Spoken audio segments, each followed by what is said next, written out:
Hi friends, hope you all are doing well and welcome to my YouTube channel AKY Biotech. Friend, this video is about how to analyze the real-time PCR data. We can also say the qPCR or the quantitative real-time PCR data. About the real-time PCR machine and about the principle, I already made the video. If you haven't watched that video, please visit my channel and kindly watch that two video. Then you have an idea about the what is the real-time PCR principle and how the machine look likes. In this video I will discuss the analysis part of the real-time PCR data by the delta CT method, how to calculate the standard error and how to put the standard error on the bar graph plot.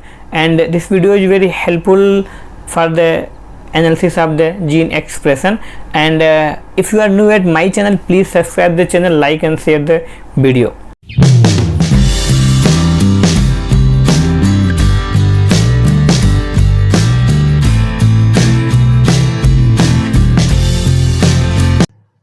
I am going to explain how to analyze the real-time PCR data by delta CT method and how to plot the bar graph of the gene expression.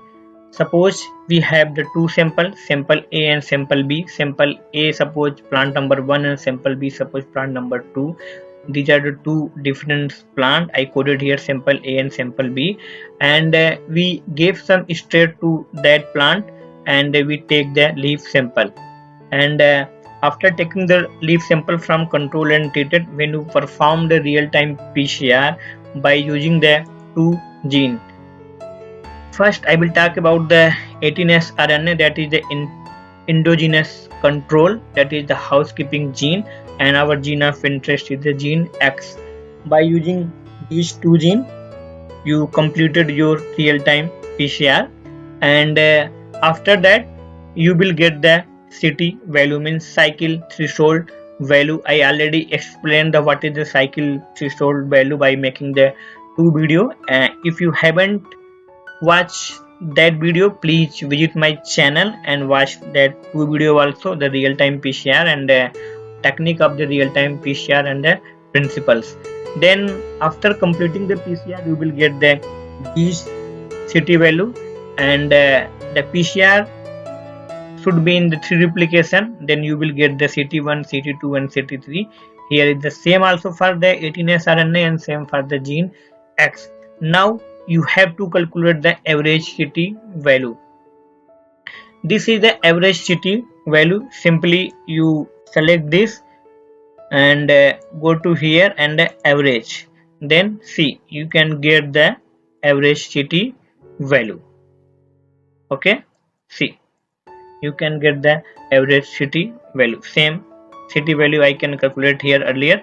You can calculate the average CT value. After calculating the average CT value, we have to generate the delta CT value.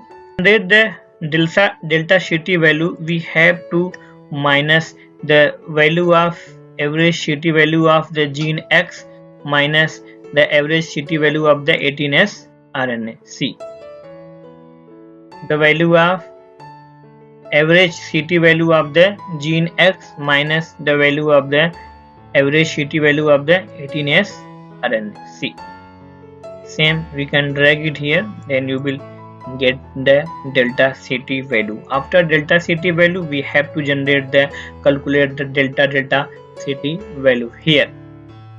Now we have average CT value, we generated a delta CT value, and now we have to calculate the delta CT value. For this the control minus from control, you will get here 0. Then the treated value of the gene X minus from the control value. Then same here, the control minus from the control, and the treated value minus from the control value. See, this is our delta CT. Now we have to calculate the gene fold, means expression level of the gene. See, the relative fold change in the gene we have to calculate from here. We have to put the formula, the 2 की power minus this value. Okay, same here, this is the formula to calculate 2 की power minus this value. Okay, same here, 2 power minus this value. This should be 1 and this is the relative fold change. Here same here, 2 की power minus this value. This is the formula. We can deduce the now this is the relative fold change. This is the control and this is a near about 7.4 times higher in the treated. Now we have to plot the graph, bar graph. To plot the bar graph you have to select this value. Now sample a control and we have to calculate this and we have to paste it here. Okay, and now we are going to create the bar graph. This is the sample A control, sample A treated, sample B control and sample B treated. Then come here, go to the insert column line and 2D column. See, this is our bar graph. This is our bar graph. Sample A control, sample B treated, sample B control and sample B treated. See the expression of the gene levels in the sample A up to 7.4, in the sample B up to 4.8, means the expression of the gene in plant number A, we can say that sample A is higher than the sample B. Now how to put the error bar, and for the standard error bar we have to generate the standard error after generating the standard deviation. So suppose this is the for to generate the standard error we have to calculate for the standard deviation. In Excel itself you can type the std and you can take this one and you can take the value. This is the 3 value. Now we have, this is our, we can drag it, this is our standard deviation. Okay, and we have to also calculate the